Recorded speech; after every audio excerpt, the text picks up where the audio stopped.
Hi guys, welcome back with me again in this channel. So on today's video I'm going to show you how you can catch the Mythic Nutcracker ray in Fish It.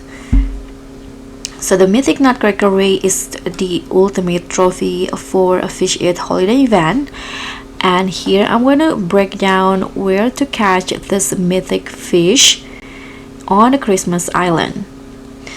But for starter, I'm going to tell you the rod that I use for this. So I'm using the ghost fin rod with corrup bobber or bait, and for the location you can actually just go fish in any of your favorite location in Christmas Island.